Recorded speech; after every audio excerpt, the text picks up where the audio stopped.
Dieu nous bénisse. Je crois que les frères d'Alépé ne sont pas encore arrivés, c'est ça? Ils sont là? Non. Les frères d'Alépé ne sont pas encore arrivés.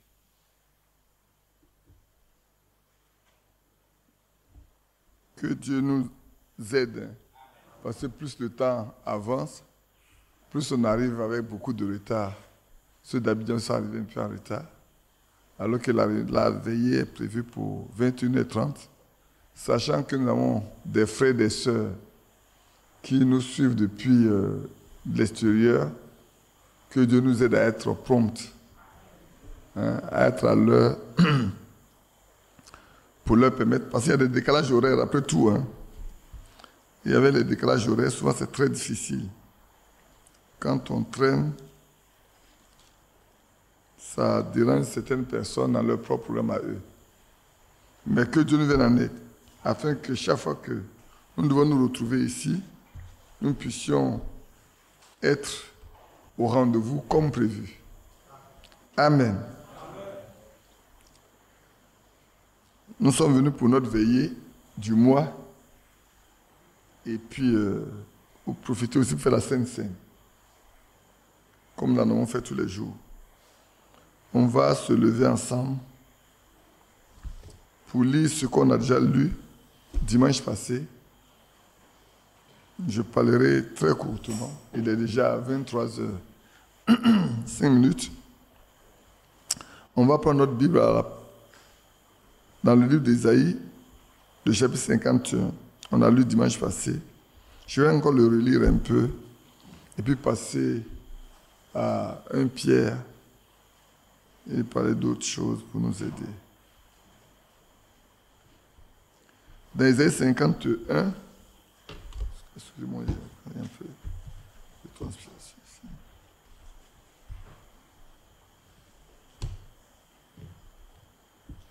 On va lire le verset 1 jusqu'au verset 4 cette fois-ci. Écoutez-moi, vous qui poursuivez la justice, qui cherchez l'Éternel. Portez les regards sur le rocher d'où vous avez été taillé, sur le creux de la fosse d'où vous avez été tiré. Portez les regards sur Abraham, votre père, et sur Sarah qui vous a enfanté, car lui, ceux je l'ai appelé, je l'ai béni, multiplié. Ainsi l'Éternel a pitié de Sion, il a pitié de toutes ses ruines. Il rendra son désert semblable à l'Éden, un Éden, et sa terre aride à un jardin de l'Éternel. La joie et l'allégresse se trouveront au milieu d'elle, les actions de grâce et le chant de cantiques. Mon peuple, sois attentif. Ma nation, prête-moi l'oreille, car la loi sortira de moi. J'établis ma loi pour être la lumière des peuples. Amen. Seigneur, ajoute les bénédictions à la lecture de ta parole. Amen. Pour vous asseoir.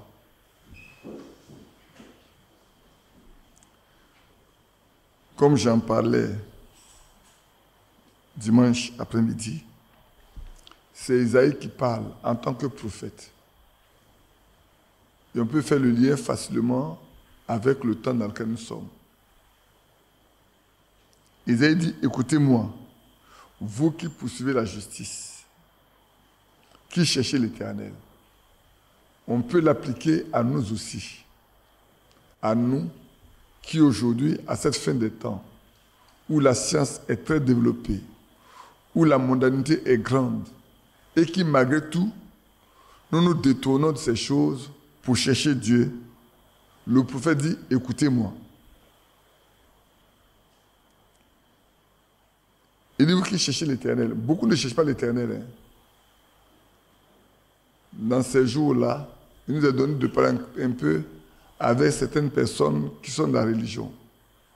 On se rend compte que, et plus le temps passe, plus les gens ne vont qu'à l'église pour aller à l'église. Et craignons que cela ne nous arrive non plus, nous aussi.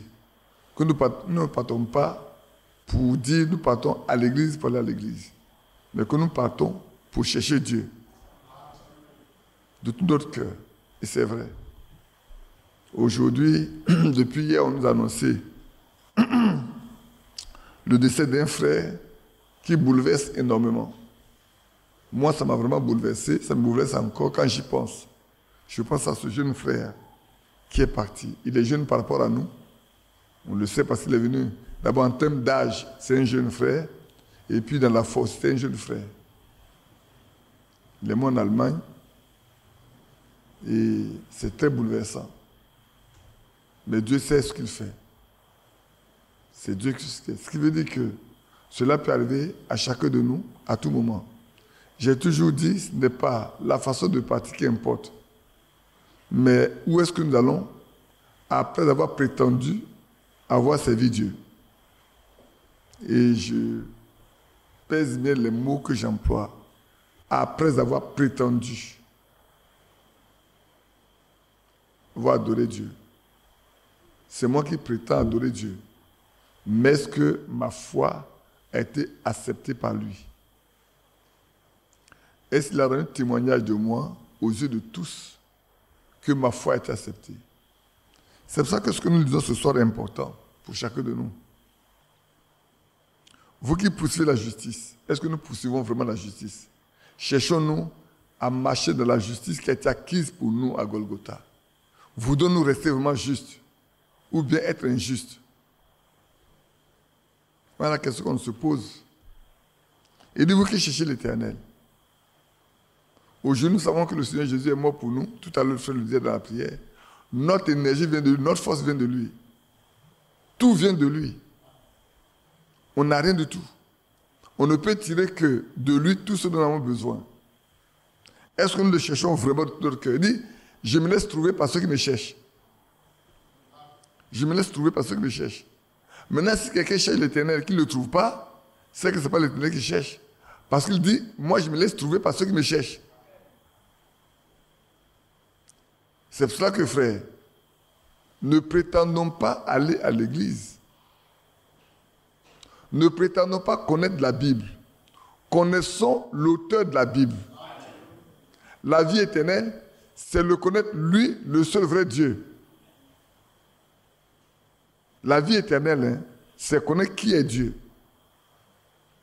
Et dans Jean 1, dans 1 Jean 5, il dit, il nous a été donné de connaître le véritable. Et nous sommes dans le véritable. En son Fils Jésus-Christ, c'est lui qui est le Dieu véritable et la vie éternelle. Si nous voulons la vie éternelle, nous devons être en Jésus-Christ. Si nous le connaissons, frère, que nous ne connaissons pas la Bible, mais nous le connaissons, nous avons tout. Peut-être que quelqu'un va dire, mais qu'est-ce qu'il est en train de raconter ce soir-là? Prenons nos parents qui ne savent pas lire la Bible. Prenons nos mères, nos pères, nos frères qui ne savent pas lire, qui n'ont pas été à l'école. S'ils connaissent le Seigneur, s'ils rencontrent le Seigneur personnellement, entre eux et ceux qui lisent, il y a un qui va aller au ciel, il y a un qui ne va pas aller. Si je me trompe, vous levez votre main. Parce que si la lecture de la Bible, la connaissance de la lecture, permet d'aller au ciel, beaucoup d'entre nous n'allons pas aller. Il y a des gens qui sont des docteurs. Aujourd'hui, on a les théologiens, qui sont des grands docteurs, qui lisent la Bible en grec, en hébreu, en araméen et tout. Mais ils ne connaissent pas Dieu. Parce que la Bible dit la lettre tue. C'est l'esprit qui vivifie. Connaître Dieu, c'est avoir son esprit. Est-ce que nous le cherchons? Et ici est le vrai mot. Portez les regards sur le rocher d'où vous avez été taillé. Quand vous lisez dans 1 Corinthiens chapitre 10, je crois le verset 1 dit, dans le désert, il y a un rocher qui les suivait. Et ce rocher était Christ. Si donc ce rocher est Christ, et que nous avons été taillés de ce rocher-là, qui sommes-nous?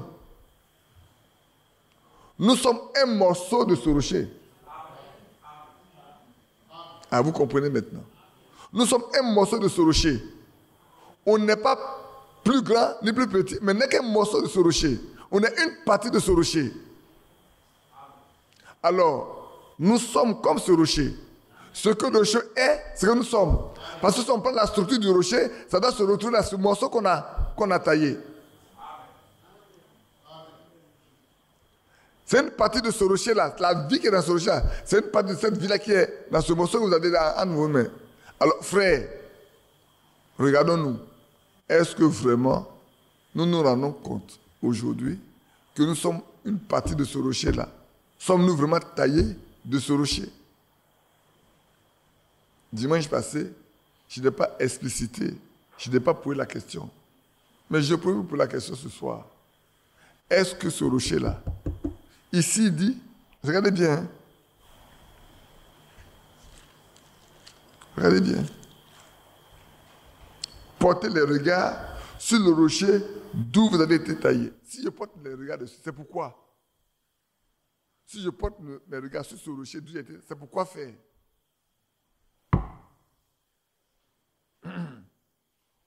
Et il est 23h, c'est vrai, mais il ne faut pas commencer à dormir déjà. Hein? Benji, moi j'ai cité ton nom. Comme ça, toi, tu tiens debout. D'accord. Ce soir-là, ceux qui dorment là, je vais citer leur nom. Il n'est que 23h. Vous avez vos parents qui sont très loin. Il y en a qui sont déjà à 4h du matin et ils sont obligés de vous suivre. Et ils ne dorment pas. Donc, vous comprenez, ceux qui sont en Europe, déjà, il est déjà comme 1h du matin, ils vous suivent et ils ne dorment pas. Donc, ce n'est pas nous qui allons dormir. Souvent, vous savez, frère, le Seigneur a dit, vous avez des yeux pour voir ce que les autres ont cherché à voir et n'ont pas vu. Des oreilles pour entendre ce que les autres ont voulu entendre, non, ils n'ont pas entendu. Et ces choses qui sont offertes là, souvent on les néglige, alors que d'autres les cherchent. Je parlais avec une jeune fille à Saint de Dieu cette semaine-là. Je pense cette semaine, il y a 3 jours derrière, mais frère, quand je regarde d'où nous on est quittés avant, à Saint de Dieu, Dieu nous a fait sortir. Et quand vous regardez ça aujourd'hui, vous vous demandez, est-ce la même église? Donc, quand vous voyez ça, frère, on doit considérer le privilège que Dieu nous a donné aujourd'hui d'avoir part à ce qu'il fait maintenant. Pour ne pas être négligent, hein? Parce que si nous négligeons ça, ça va nous coûter cher demain. S'il vous plaît. C'est nous qui avons décidé de faire les veillées, les fins de mois. Hein? Ce n'est pas imposé. Donc, disposons-nous à venir. Disposons-nous à venir et sachant que nous venons dans la présence de Dieu. Si on vient dans la présence de Dieu, disposons-nous à venir dans sa présence afin qu'il nous bénisse en retour. Mais si nous-mêmes là, nous venons et puis on n'est pas intéressés, nous ne nous attendons pas à ce que Dieu soit présent. C'est vrai. Si on vient qu'on dorme nous tous, il va venir faire quoi? Il va venir bénir qui? Parce que vous-même vous êtes intéressés. Alors prenons garde, hein, frère. Ne négligeons pas ce que nous faisons. Ne prenons pas les choses de Dieu à la légère. S'il vous plaît. Ça fait mal au cœur quand on en parle. Mais si on a décidé de venir à la veillée, ou bien on reste à la maison pour dormir. C'est meilleur que ça. Mais si on vient, si on a une faiblesse, on se met au mieux, on se tient debout. La fois dernière, j'ai fait ça à un frère, il m'a dit, frère, ça m'a fait du bien. C'est ça, non, frère? D'accord. Bon. Revenons en arrière. Portons les regards sur le rocher d'où, je dis, nous avons été taillés. Nous tous. Si vraiment on a été taillés du rocher, si ce rocher est Christ, que nous sommes sortis de lui, nous devons avoir la même nature que lui. Avoir les mêmes pensées que lui. Avoir les sentiments qui étaient en lui. Avoir la puissance qui était en lui. Avoir le caractère qui est en lui. Et être des hommes et des femmes qui ne peuvent pas rester tranquilles parce qu'il y a une nouvelle vie en eux qui bouillonne. Et veulent partager cette vie-là avec les autres. Parce que le Seigneur lui-même qui était sur la terre, il ne pouvait pas rester parce qu'il est venu pour annoncer la chose pour laquelle il est venu. La vie éternelle. Est-ce que nous voulons cacher cette vie éternelle? N'a-t-il pas dit que notre lumière luise devant tous les hommes? Notre lumière doit luire devant tous les hommes. Pour qu'on sache que Christ est vivant et qu'il vit en nous. C'est pour ça que le mot ce bout de phrase est important. Portez les regards sur le rocher d'où vous avez été taillé. Regardez ce rocher-là et comparez ce rocher à vous-même. Analysez qui vous êtes par rapport à ce rocher. Si vraiment vous avez été taillé ce rocher-là, regardez vous-même, voyez ce rocher, voyez les caractéristiques du rocher et regardez votre caractère à vous. La nature du rocher et votre nature. Ésaïe le prophète vous dit, vous cherchez Dieu, vous cherchez la justice, c'est une bonne chose. Mais si vous êtes taillé, parce que le rocher c'est Dieu lui-même, ce n'est pas quelqu'un d'autre. Si c'est lui que vous cherchez, et que vous avez sa nature en vous, alors vous êtes heureux. Autrement, faites attention. Il continue. Sur le creux de la force, vous avez été tiré. Et il poursuit. Portez le regard sur Abraham, votre père. Frère, vous retournez dans Romains 4. On dit ceux qui ont la foi d'Abraham. Des Romains 4, non? Peut-être si vous voulez qu'on lit, on peut regarder. Hein. Allons dans Romains chapitre 4. Comme ça, vous verrez bien de quoi il est question.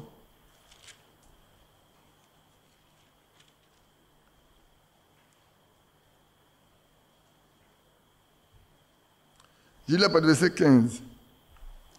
Car la loi produit la colère, et là où il n'y a point de loi, il n'y a point non plus de transgression. C'est pourquoi les héritiers le sont par la foi, pour que ce soit par grâce, afin que la promesse soit assurée à toute la postérité, non seulement à celle qui était sous la loi, mais aussi à celle qui a la foi d'Abraham, notre Père à tous, selon qu'il est écrit.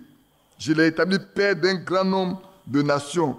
Il est notre Père devant celui auquel il crut.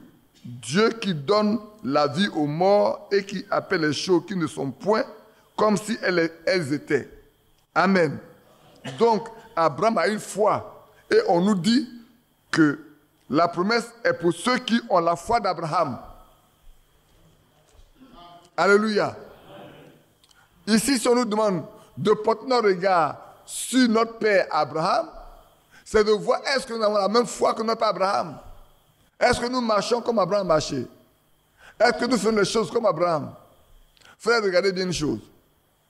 Dieu a demandé à Abraham de quitter sa terre, sa patrie, sa paternité, sa vie, tout, et d'aller dans un pays étranger.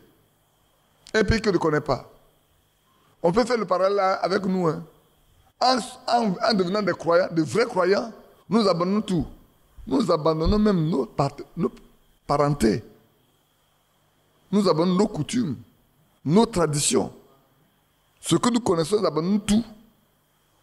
Ça fait beaucoup de personnes, quand aujourd'hui les gens disent que il faut encore briser les liens des parentés, de ceci, de cela, c'est des doctrines qui n'ont pas de vie dans la parole de Dieu. Quand quelqu'un a cru, il n'a plus de passé. Dites-moi qui est parti briser les liens ancestraux dans la Bible. Abraham a-t-il brisé des liens ancestraux? Ça n'a pas existé. Quand Paul a rencontré le Seigneur sur la rue de Damas, après il a été fait quelque chose d'autre. Et Pierre, et Jean. On a des modèles dans la Bible. On a des modèles dans la Bible. Je vais lire quelque chose tout à l'heure, vous allez voir. Ce sont ceux-là qui nous ont apporté ce que le Seigneur a annoncé lui-même, son commandement, et ce que les prophètes d'autres fois ont annoncé d'avance. Les apôtres nous l'ont apporté par l'évangile. De sorte que nous ne pouvons avoir que la même foi qu'eux. Et encore, nous, à cette fin de temps, la Bible dit, Malachie 4 nous ramène à la foi de nos pères apostoliques. On ne peut pas vivre autrement que ce qu'ils ont vécu, frère. Si quelqu'un vient avec une doctrine qui n'est pas ce que les apôtres ont prêché, vous le chassez. C'est très important, frère. Et ici, regardez Abraham. Faisons comme Abraham. Marchons comme Abraham. Chaque fois qu'un enfant de Dieu quitte le terrain que Dieu lui a donné, il perd quelque chose. Quand Abraham a quitté à cause de la famine, il a quitté par là en Égypte, il a perdu. La bénédiction ne pouvait pas venir jusqu'à ce qu'il revienne. Quand il est parti à Guéra, La bénédiction ne peut pas venir qu'à ce qu'il vienne. Dieu ne peut bénir que là où il vous a placé. Vous sortez de là, vous n'êtes plus dans sa bénédiction. C'est vrai, frère, Israël ne peut pas rester ailleurs pour recevoir la bénédiction. Ils sont obligés de revenir sur la terre que Dieu a promis à Abraham et à sa postérité. Et c'est pour ça la fois dernière, je vous ai dit que le retour d'Israël dans la patrie est lié à la venue du Messie. Autant pour la première fois, comme maintenant même, ils doivent recevoir le Messie dans cette partie de la terre que Dieu a donnée. Parce que les deux disciples, les deux témoins d'Apocalypse chapitre 11 viendront là pour leur annoncer la parole de Dieu. Quand l'enlèvement aura eu lieu. Et après ça, il doit se faire connaître à ses frères. Sur quelle montagne? La montagne de Sion. C'est écrit dans l'Apocalypse. Donc, ça peut être autrement, frère. Il ne peut pas aller ailleurs que là. Parce que c'est là qu'il va venir. C'est là qu'il va le rencontrer. Mais pour nous autres, ce n'est pas la même chose. Pour les nations, on ne peut pas se retrouver dans un seul lieu. Non. Le jour de l'enlèvement, celui qui a Mans, celui qui a Boaké, celui qui a Corgo, celui qui a Ferké, celui qui a aux États-Unis, partout, là où vous êtes mort, ou vous êtes enterré, si vous devez passer à l'enlèvement, de là-bas vous ressusciterez. Oui. De là-bas vous ressusciterez. On n'a pas besoin de nous retrouver dans un seul endroit. Même ceux qui sont vivants n'ont pas besoin de se retrouver dans un seul endroit. Non, point du tout. Celui qui est aux États-Unis va rester là-bas, celui qui est en Afrique va rester ici, dans son pays. Mais quand l'heure sonnera, que les morts ressusciteront, nous les verrons. Alors nous monterons, et ensemble, portés par les nuées, nous partons le rencontrer là, sur les airs. Et là, il nous portera dans le royaume, dans cette grande salle préparée pour les noces, pendant 7 ans. C'est au milieu des noces là qu'il descendra pour se faire connaître à ses frères. Bien-aimés. Et ce soir, je voulais attirer notre attention pour que nous regardions nous-mêmes quelle est la nature que nous avons. Est-ce que nous marchons comme Abraham a marché? Vivons comme Abraham a vécu. Parce que nous n'avons pas la promesse. Hein. On a lu dans Romains tout à l'heure, non? Je relis. Car la loi produit la colère. Et là où il n'y a point de loi, il n'y a point non plus de transgression. C'est pourquoi les héritiers, c'est nous. Les héritiers le sont par la foi. Pour que ce soit par grâce, afin que la promesse soit assurée à toute la postérité. Et ici, on nous donne les deux catégories de postérité. Non seulement à celles qui étaient sous la loi, mais aussi à celles qui, à la foi d'Abraham. Amen. Nous ne sommes pas sous la loi. Nous avons la foi d'Abraham. Parce que nous avons cru en Christ. Et nous allons dans la terre promise que nous ne connaissons pas. La Jérusalem, nous ne la connaissons pas. Par la foi, nous allons. Parce qu'un jour, nous la verrons. Et c'est vrai. Mais nous n'avons que ceux qui ont pleinement foi en la parole de Dieu et en la confiance, qui ont leur confiance pleinement dans le Seigneur. C'est pour ça que ce que nous lisons ce soir-là, vous devez bien regarder et sonder les Écritures avec frère. Portez les regards sur Abraham, votre père. On aime bien dire tel père, tel fils. Est-ce qu'on peut le dire aussi avec nous? Que tel est Abraham, tel nous sommes. Et vous les femmes. Et Sarah qui vous a enfanté, vous les femmes. Je l'ai dit la fois dernière. Quand on lisait dans 1 Pierre chapitre 3, que je vais lire avec vous, pour que ceux qui pourront relire après vont pouvoir prendre le temps de le relire. 1 Pierre chapitre 3. Regardons bien. Femmes. Je crois que dimanche passé, j'ai dit une chose. Et j'aimerais en lisant ce passage le redire encore.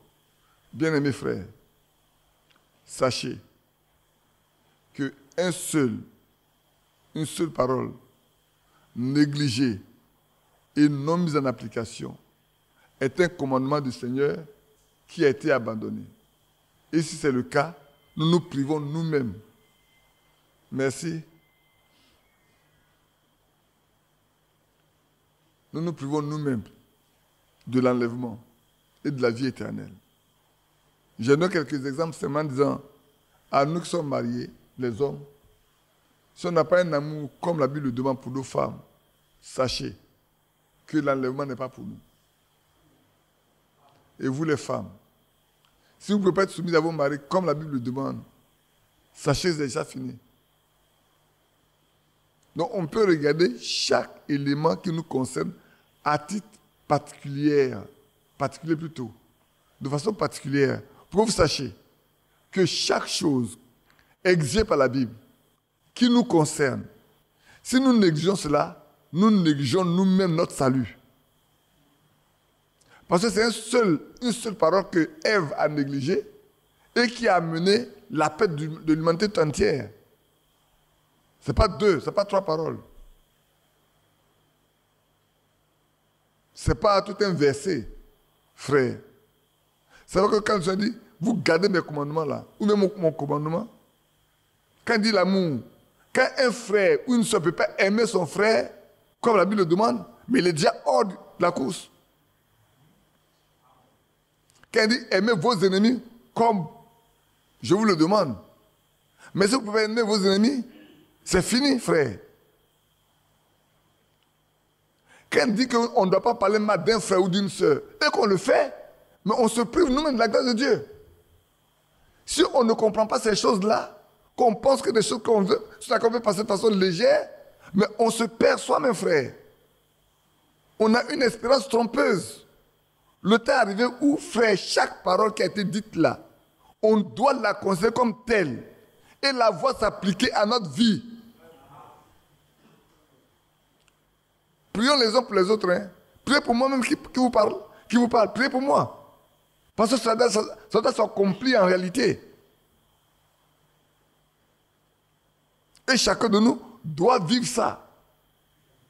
Chacun de nous. À la maison, au travail, dehors, aimez vos ennemis, donnez-leur à manger, priez pour ceux qui vous persécutent, bénissez, ne maudissez pas. Frère, ça doit s'accomplir dans notre vie.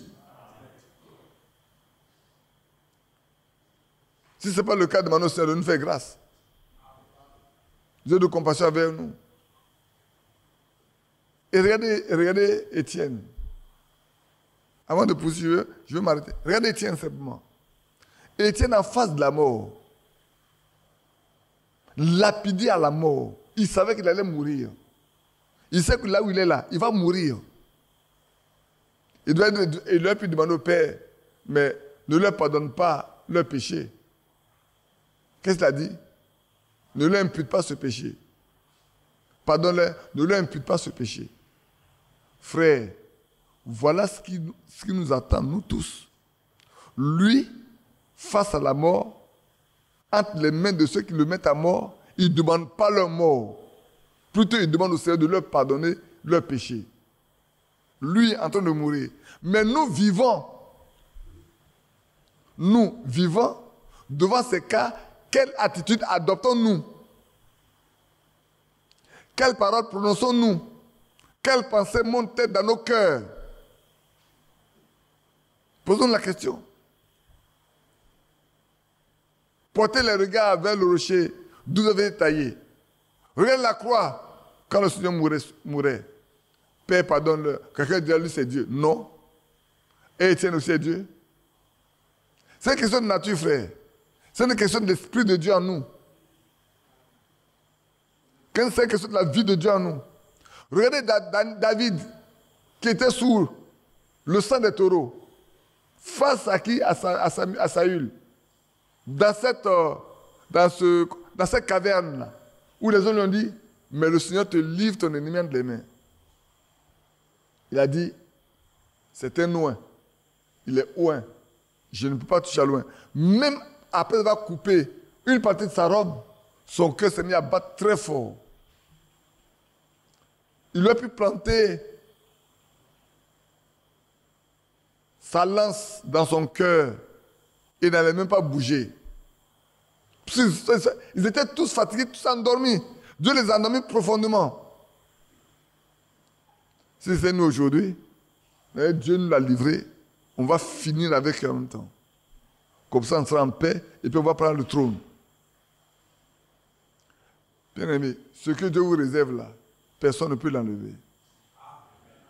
Si Dieu vous a réservé une chose, aucun humain sur la terre, même pas assez de démons de l'enfer pour vous l'enlever.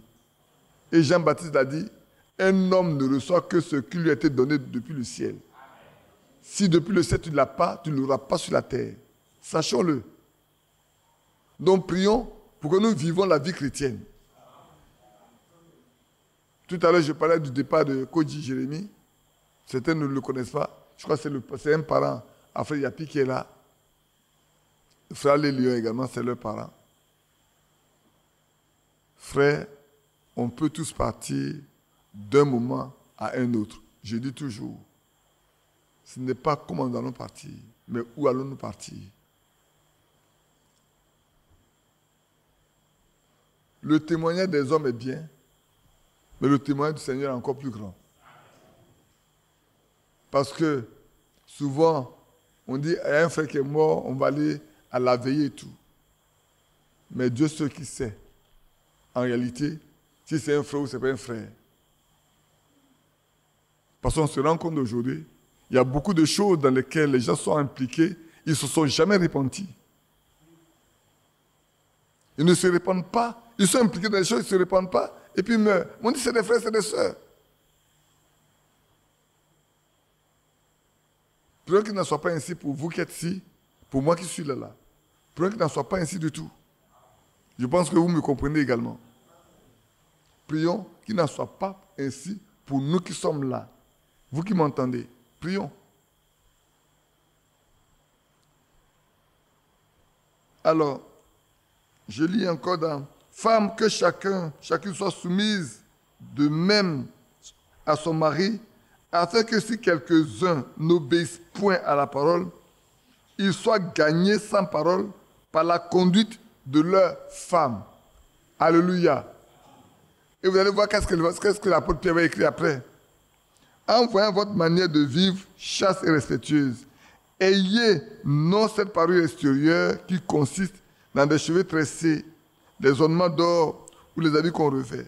Mais la parure intérieure est cachée dans le cœur, la pureté incorruptible d'un esprit doux et paisible, qui est d'un grand prix devant Dieu.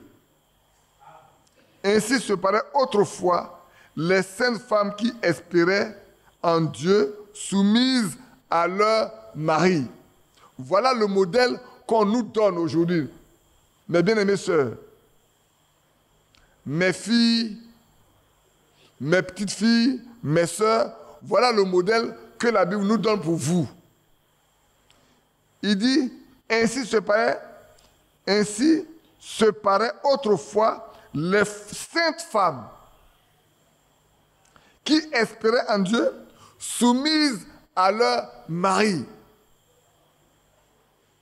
Et ils vont faire la comparaison, comme Sarah, qui obéissait à Abraham et qui l'appelait son Seigneur. C'est d'elle, Sarah, que vous êtes devenues les filles en faisant ce qui est bien, sans vous laisser troubler par aucune crainte. Bannissez de vos cœurs toute forme de crainte. Faites ce qui est bien devant le Seigneur. Bien-aimées sœurs, nous sommes à la fin des siècles. Nous sommes dans le dernier âge de l'Église. Il n'y en a point d'autre. Nous sommes ceux qui ont reçu le prophète de la fin des temps. Je vais poursuivre en même temps en disant, frères, ce dimanche passé, je vous ai parlé du signe.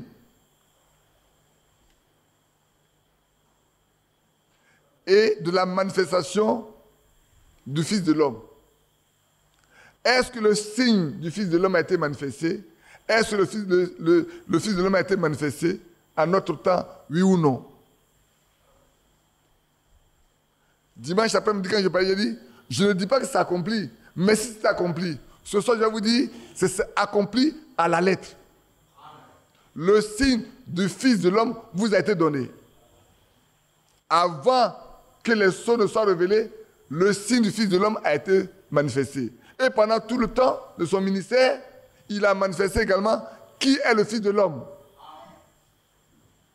Comme Dieu l'a fait devant Abraham, quand il est venu voir Abraham dans la chaîne de Manoé, où il a révélé le secret des cœurs de Sarah. Comme quand le Seigneur était là, a révélé qui était Pierre, qui était Nathanaël, qui était cette femme samaritaine. Qu'est-ce que c'était la pensée de Simeon quand Simeon l'avait invité chez lui devant cette femme pécheresse qui, avec ses pleurs et ses cheveux, ont essuyé ses pieds.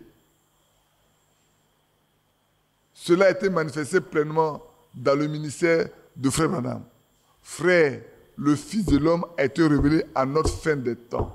Le signe a été manifesté pleinement.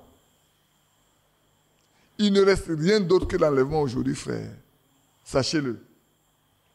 Si vous voulez savoir les signes, les vrais...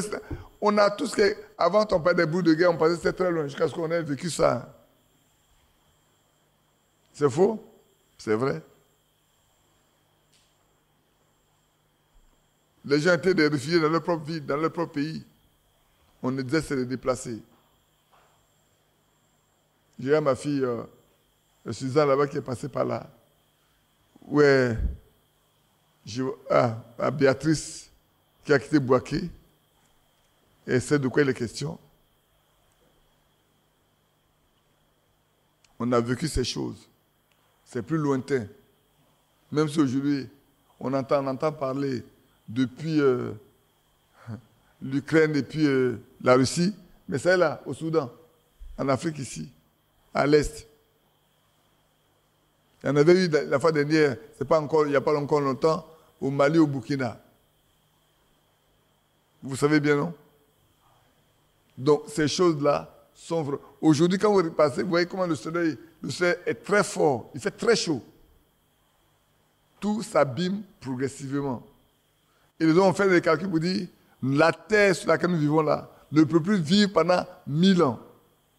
Cette terre ne peut plus avoir 1000 ans à vivre encore. Pour cela, il faut se préparer un autre lieu d'habitation. Et la fois dernière, ils ont créé une maison dans laquelle ils vont mettre 4 personnes. Ils vont y vivre pendant 1 mois pour voir leur comportement. Ils ne vont pas sortir de là. Comme si ils sont sur Mars, quelque part là-bas, ils sont dans cette maison-là, où ils vont y vivre pendant 4 mois pour voir quel est leur comportement. Pour étudier leur comportement, pour que quand ils vont aller sur Mars ou sur quoi que ce soit d'autre, on va voir comment ils doivent se comporter. C'est de la folie. La Bible dit, Dieu a créé la terre pour qu'elle soit vécue. C'est ici que Dieu veut qu'on vive. Maintenant, ils n'ont qu'à se créer eux-mêmes. Et j'ai trouvé un message qu'on va étudier assez longtemps, peut-être à partir de dimanche prochain, ou peut-être à partir de ce dimanche soir. Mais je vais vous demander de prêter attention quand il y a des choses importantes dedans. Très importantes dedans. Mais en revenant à notre soirée, il est déjà bientôt minuit, pour qu'on approche la Sainte Seine. Frères et sœurs, parlant déjà à chacun de nous, ici à mes filles, à mes sœurs et à mes petits-enfants, à mes petites-filles, faisons attention.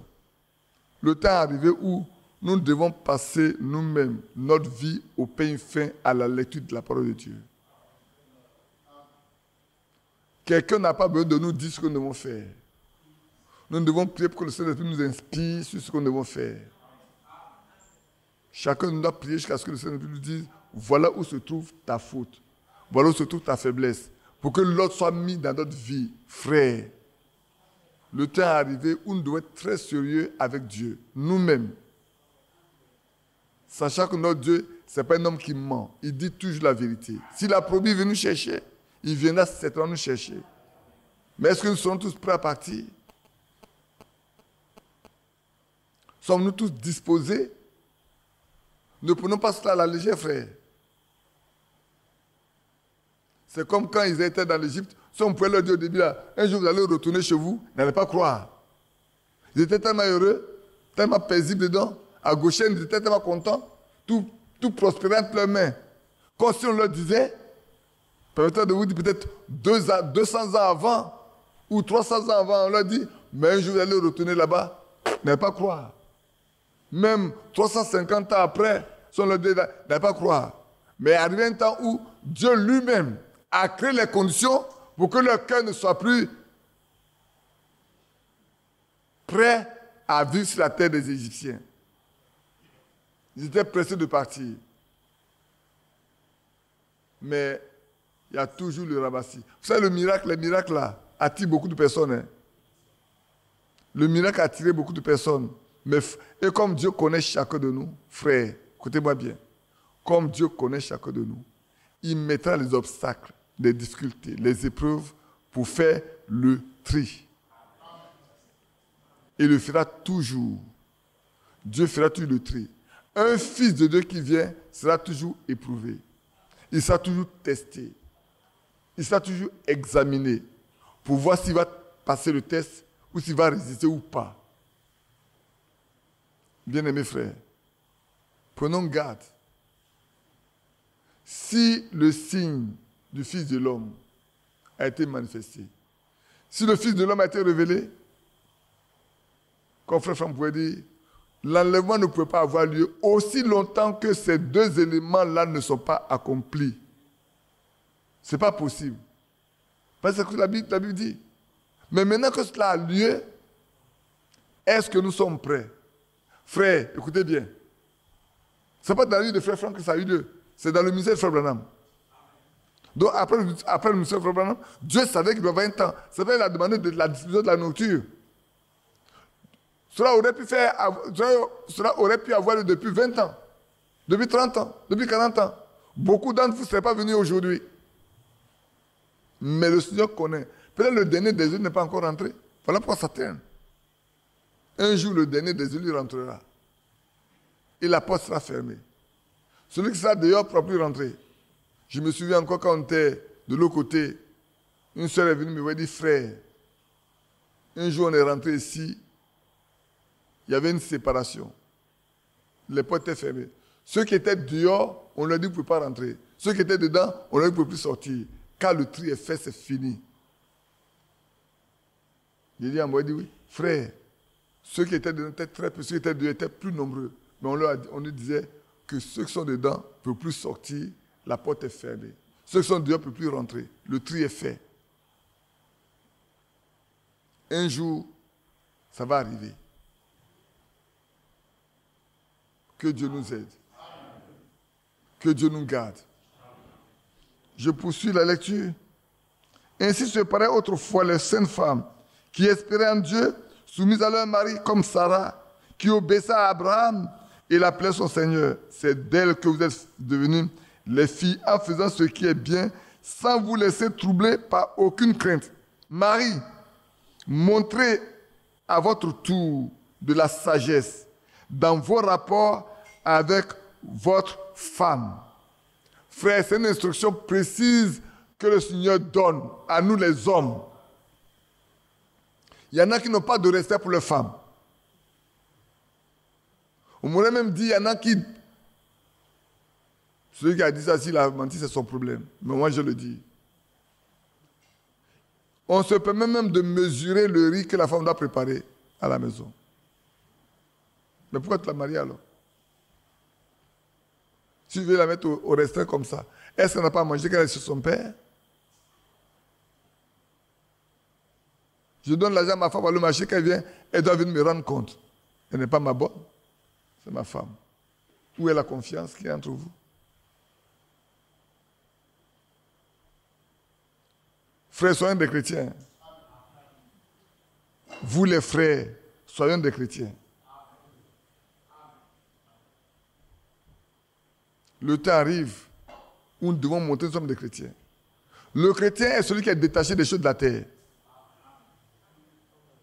Ça, on n'a pas compris. Si vous n'êtes pas encore détaché des choses de la terre, frère, vous n'êtes pas encore chrétien. Le chrétien, il est détaché complètement des choses de la terre. Il peut en avoir beaucoup, mais son cœur n'est pas dessus. Il peut avoir ça en abondance, mais son cœur n'est pas attaché à ça. Parce que c'est que d'un jour à un autre, il peut partir. Il n'y a nulle part avec. C'est quelque chose que le Seigneur a donné pour vivre. C'est tout. C'est tout. Et souvent, on transmet, on transpose nos traditions dans la foi. Ce n'est pas le deux vous faire rire, mais vous faire rire. Souvent, des parents d'un peu qui me donnent l'argent, ils sont le portefeuille. Pour ne pas qu'ils voient le montant qu'il a ici. Pourquoi? Parce qu'ils pensent que si l'autre voit, s'il voit, va demander beaucoup. Mais tu es libre de donner ce que tu veux donner. Mais si tu as 100 000 francs dans la main que tu veux donner 10 000 francs, mais c'est 10 francs que tu veux donner, est-ce que tu vas t'arracher les 100 000? Non.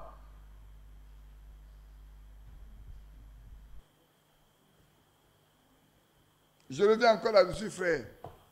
Il y en a qui cachent toujours leur salaire à leur femme. Je ne sais pas qu'est-ce qu'ils cherchent avec ça. Il y a des femmes aussi qui cachent tout à leur mari. Je ne sais pas aussi qu'est-ce qu'elles cherchent. Et puis la loi de Jésus fait de toi l'héritier de ta femme ou ta femme est ton héritier. Quand tu vas mourir, elle va tout savoir. Ou quand elle va mourir, tu vas tout savoir. Mais ça sert à quoi de tout cacher aujourd'hui? Lisons, continuons de lire un peu. 1 Pierre 3. Marie, montrez à votre tour de la sagesse dans vos rapports avec votre femme, comme avec un sexe plus faible.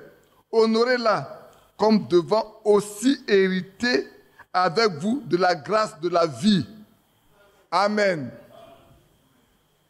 Vous ne l'excluez pas de la vie éternelle. Elle doit hériter de la grâce de la vie avec vous. Regardez ce qui s'est passé avec Sarah et Abraham. Quand Sarah a dit, mais non, elle n'a pas menti. Mais le Seigneur aurait pu la détruire complètement, la mettre à mort. Mais s'il la mettait à mort, mais il coupait Abraham. C'est une partie d'Abraham. Isaac a dit non. Mais elle a menti. Elle a ri. Mais sache que l'année prochaine, là, à la même époque, je te visiterai et te ferai un fils. Et tu donnes le nom d'Isaac. Quand la prière est arrivée, l'enfant n'a pas né. La Bible dit, il s'est souvenu de la foi de Sarah. C'est ce qui est écrit dans la Bible. Hein? On dit, il s'est souvenu de la foi de Sarah. Vous voulez que je vous le lise? Allons dans Genèse. Peut-être que c'est le dernier texte que je vais lire.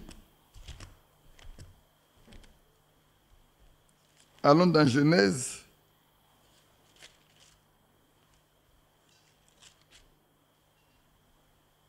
Genèse 21. Le verset 1. Je lis seulement le verset 1. L'Éternel se souvint de ce qu'il avait dit à Sarah, et l'Éternel accomplit pour Sarah ce qu'il avait promis. Sarah devint enceinte. Le verset 2. Et elle enfanta un fils à Abraham dans sa vieillesse, au temps fixé dont Dieu lui avait parlé. Il n'a pas dit qu'il a parlé à Abraham, hein? C'est à Sarah, cette fois-ci. Voilà, Sarah devint enceinte. Mais la première dit, l'Éternel se souvint de ce qu'il avait dit à Sarah. Et l'Éternel accomplit pour Sarah ce qu'il avait promis. Que Dieu nous bénisse. Donc, frères, nos épouses sont une partie de nous. La Bible le dit. Donc, nous devons nous comporter comme tels. Sœurs, vos maris sont une partie de vous. Vous êtes une partie de votre mari. Et ce que la Bible dit, vous le faites. Comme il est écrit, qu'il est votre chef. Et que Christ est son chef. Et que Dieu est le chef de Christ. Faisons tout ce que la Bible nous dit de faire. Mon souci, frère, quand je vous parle, je veux que nous prenions la Bible comme un code de vie pour nous. Vous parlez comme ça. Un code de vie. Mais c'est notre code de vie. Et elle doit rentrer dans notre corps, la Bible doit rentrer dans notre corps, de sorte que nous vivons uniquement de ça. La parole de Dieu doit vivre en nous. Et nous, on nous voit, on ne nous verra que par la parole de Dieu. Partout où on va, on ne voit que par la parole de Dieu. Le temps est arrivé où la distinction doit être vraiment claire et nette. Ce n'est pas parce qu'on va faire des efforts, mais parce que l'Esprit de Dieu le fera en nous. Que Dieu nous bénisse. Que Dieu vous bénisse. On va lire un peu, parler un peu, et puis peut-être ensuite prier, chanter, et laisser la place à frère Yapi et à mon frère Moïse. Il est déjà 2 h du matin. Dans 2 heures, normalement, c'est ça. Hein? C'est à 4 heures, non? Donc dans 2 heures, normalement, on devrait avoir fini. Non, je me donne peut-être 30 minutes ou 1 heure de temps maximum. Que Dieu nous bénisse. Comme nous étions en train de lire Isaïe 51, revenez un peu à Isaïe 51 avant de poursuivre dans ce que nous sommes en train de traiter ensemble.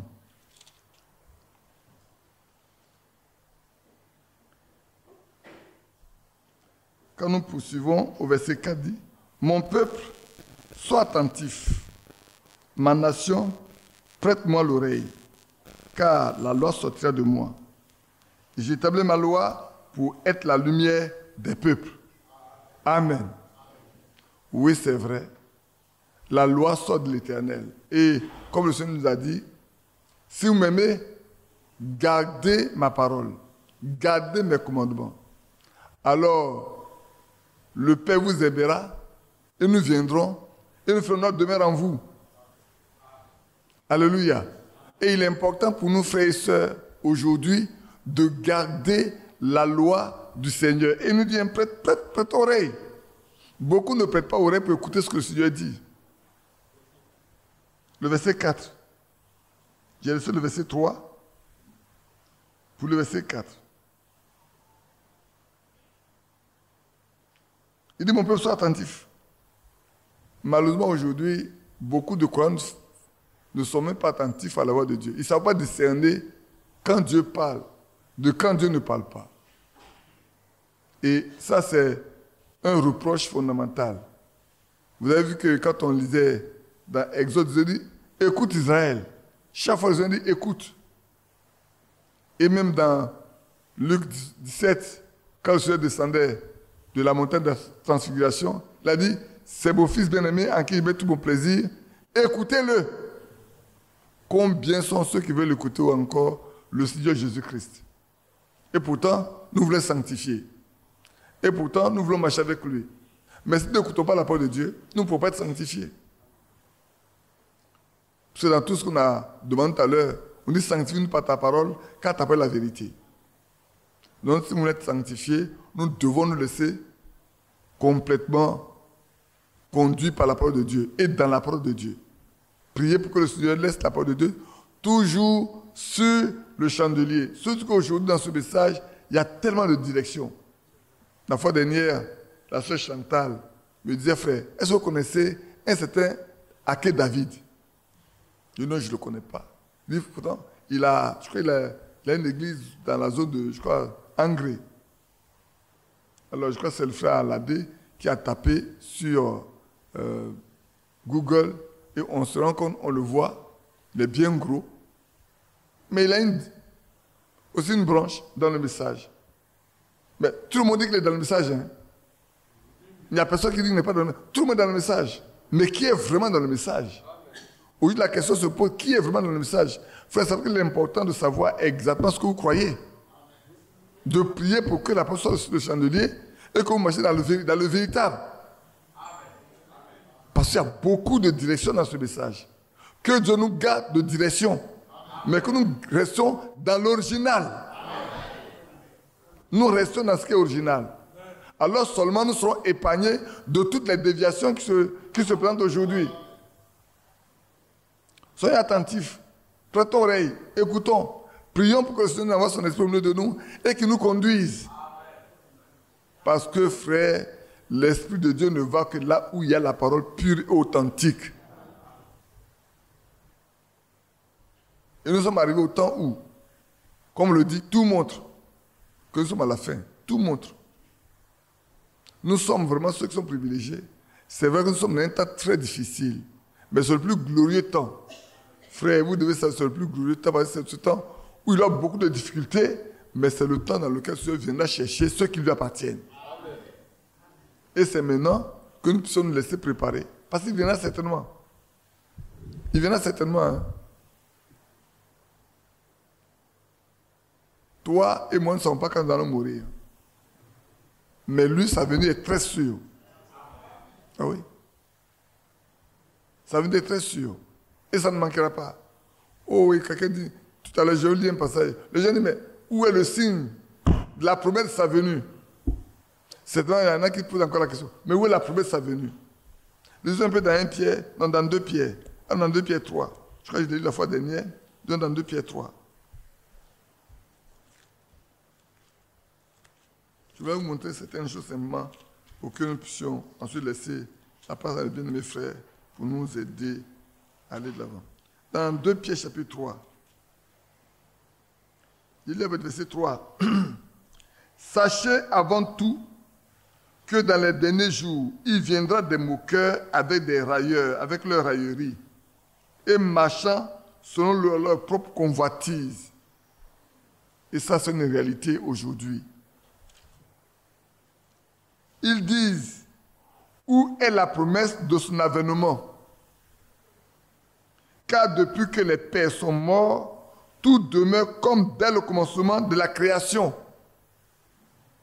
Pour un incrédule, quand on parlait de l'enlèvement, je parle encore à quelqu'un qui me dit, mademoiselle, est-ce que vous connaissez, vous avez entendu parler de l'enlèvement?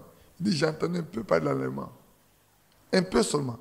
Elle est dans une église, dans une religion. Elle dit, on a entendu parler un peu de l'enlèvement. Il dit, un peu seulement?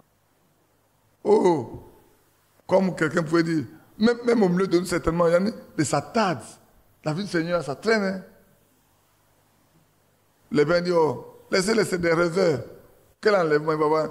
Quelqu'un demande, vous dites la fête du monde? Oui, mais la fête du monde, tu veux la fête du monde?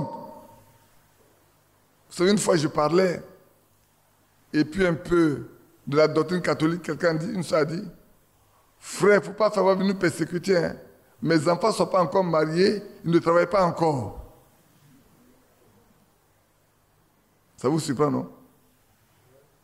Mais elle a dit, ses enfants ne sont pas encore mariés, ils ne travaillent pas encore, il ne faut pas qu'on vienne nous persécuter. Il faut que je laisse ça tomber.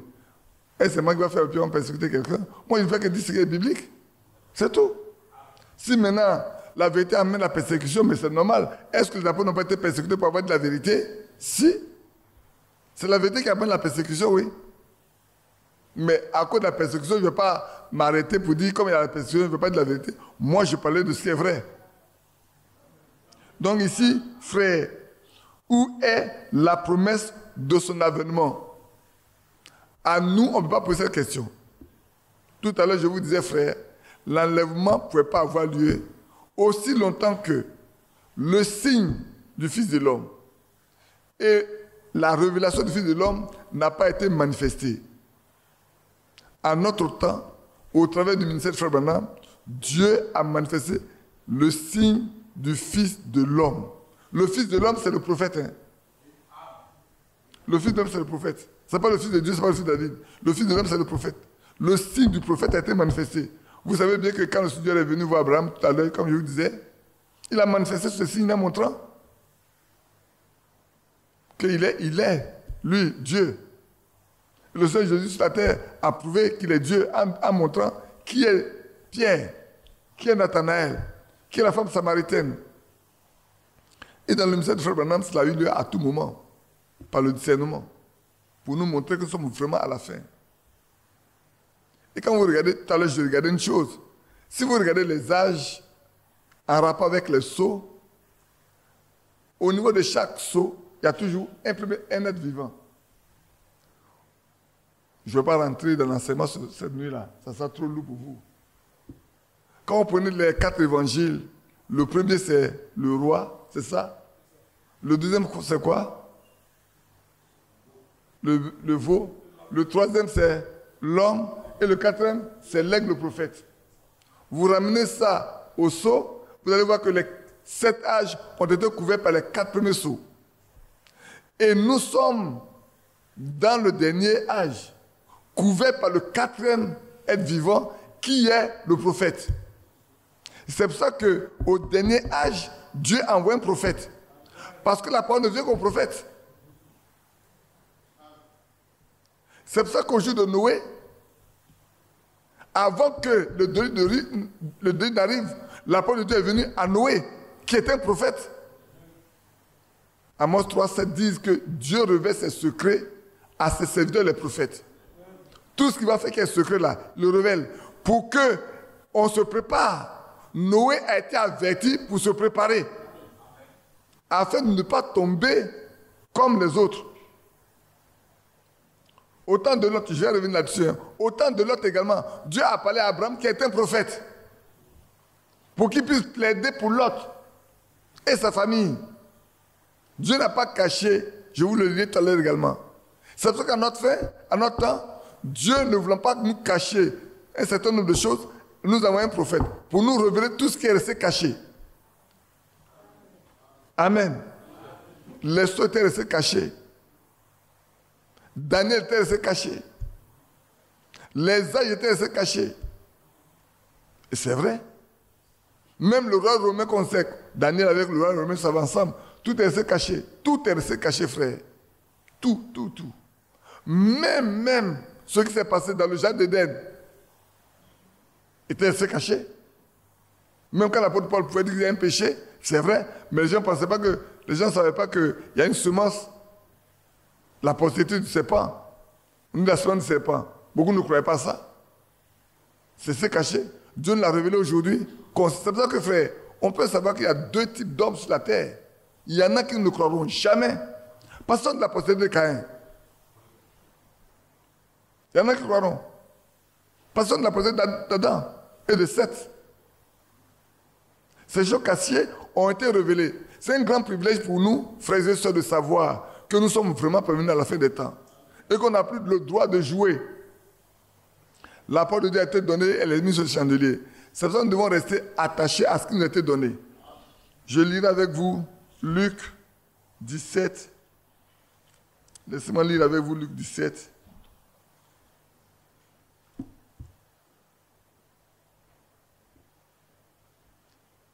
Lisons à partir du verset 26.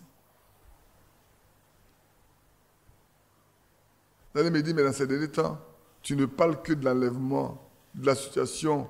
Frère, parce que s'il y a quelque chose que nous attendons, c'est bien ça.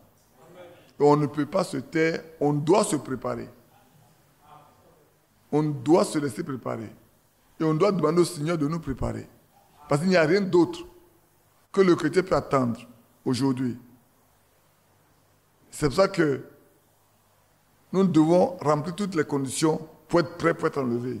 C'est important, frère. Chacun doit se laisser préparer, remplir toutes les conditions nécessaires, être prêt. Non pas seulement que nous comptons nous préparer. Nous devons être prêts un jour. Un jour, nous devons être prêts. Parce que quand on lit dans Matthieu 25, on dit, ceux qui étaient prêts, parmi les vierges là, les 5 qui étaient prêtes, c'est elles qui sont rentrées. Ceux qui n'étaient pas prêts ne sont pas rentrés. Donc on peut tout être en train de nous préparer, mais si on n'est jamais prête, quand l'heure arrivera, on ne s'en ira pas. Ceux qui sont prêts ne vont pas s'en aller. Donc notre prière aujourd'hui, c'est que frère, nous tous, nous sommes prêts. Ce qui arriva du temps de Noé arrivera de même au jour du Fils de l'homme. Moi, quand je lis ça, frère, je vais vous dire une chose, mon cœur tremble. Et c'est vrai. Ce qui est arrivé au temps de Lot là va arriver au jour du Fils de l'homme. Au jour où le Seigneur Jésus doit revenir là. Ces choses-là seront. Donc, il est bon que nous connaissions qu'est-ce qui est arrivé au temps de Lot, au temps de Noé. Il faut que nous le sachions. La fois de on va le lire encore. Les hommes, regardez bien, les hommes mangeaient, les hommes buvaient, les hommes se mariaient, mariaient leurs enfants, jusqu'au jour où Noé rentra dans l'arche. Le déluge vint et les filles périrent tous. Dans Matthieu dit, ils ne se doutaient de rien. Ils étaient tellement préoccupés à manger, à bâtir, à se marier. Ils ne se doutaient de rien. Ils se préoccupaient de leur activité normale. Chaque jour, ils vaquaient à leurs occupations. Alors que de l'autre côté, Noé se préparait à partir. Noé, lui, se prépare à partir. Bâtir une maison ne l'intéressait pas. Ses enfants sont déjà mariés, certainement, on me dira. Mais tout, rien d'autre ne l'intéressait. Tout ce qui l'intéressait, c'est de vivre ce que Dieu lui a dit. Parce qu'il sait que s'il vit ce que Dieu lui dit, il va être sauvé. S'il met en pratique ce que Dieu lui a dit, ça va lui épargner le déluge qui va arriver. Frère, dites aujourd'hui aux hommes qu'un jour le feu va tomber du ciel pour brûler la terre. Qui vous croira? vous serez plus près stupide. Est-ce qu'il y a le feu en haut quelque part là-bas? Les gens vous diront, mais on a des feux qui sont partis sur Mars, on n'a pas eu de feu. Si vous nous parlez encore de magma qui est dans le sol, on peut comprendre. Mais de là-haut, il n'y a pas de feu. Mais j'oublie que quand il y a le tonnerre, ça vient d'en haut. Hein. C'est vrai. Mais ils n'ont pas vu une fournaise quelque part là-bas qui va tomber sur la terre. Mais nous, on sait que notre Dieu peut le faire. Il est Dieu. Il peut créer tout ce que les hommes ne comprennent pas. Lui peut le créer en un instant et le faire apparaître. Les hommes mangeaient, buvaient, se mariaient les enfants, jusqu'au jour où Noé rentra dans l'arche, le déluge vint et les fils tous périrent. Frères, pourquoi le Seigneur nous rappelle ces choses? C'est ça qu'il faut comprendre. Pourquoi nous rappelle-t-il? Il nous rappelle que les gens sont inconscients devant ce que Dieu veut faire. Les gens méprisent même souvent ce que Dieu veut faire. C'est comme quelqu'un qui pourrait dire dans l'histoire que, comment vous dites que Dieu est bon, et puis, au temps de la persécution, il a croisé sa main sur son ventre, il a assis là, il a regardé ses femmes être éventrées pour sortir les enfants, laisser les lions manger ces personnes, et puis on dit c'est le Dieu bon. Mais il oublie également que si le grain de blé ne tombe pas, il ne peut pas germer et produire des fruits. Il nous a dit, vous serez persécutés. On a été prévenus, non? Le Seigneur n'a pas dit ça. Il dit, ceux qui ont tout abandonné, ils auront des pères, des mères, des sœurs, des frères. Et quoi? Des maisons. La vie éternelle, mais avec la persécution. Quand il a dit, sachez que ça va arriver. Donc, quand on a tout perdu, après, il nous donne tout, mais la persécution accompagne ça, frère. Quiconque veut vivre pieusement sera persécuté. Donc, nous qui sommes là, qui voulons vivre pieusement, sachons que nous serons persécutés. Ça ne sera pas gratuit. Mais la persécution nous amène encore à la pureté. Amen. Ce qui arrive au temps de Lot, arrivé apparemment, les hommes mangeaient, buvaient, achetaient, vendaient, plantaient, bâtissaient. Ouais, au temps de Lot, c'était plus grave encore. Hein. On reprend. Les hommes mangeaient, buvaient, achetaient, vendaient, plantaient, bâtissaient. C'est des activités normales que les hommes peuvent faire. Il n'y a rien de mal à ça. Acheter, il n'y a rien de mal à ça. Vendre, il n'y a rien de mal à ça. Se marier, il n'y a rien de mal à ça. On dirait même boire, il n'y a rien de mal à ça. Pour les hommes normaux, on dirait qu'il n'y a pas de mal à ça. Mais pourquoi le Seigneur le dit? C'est l'insouciance complète qu'il y a là-dedans. Les gens sont insouciants.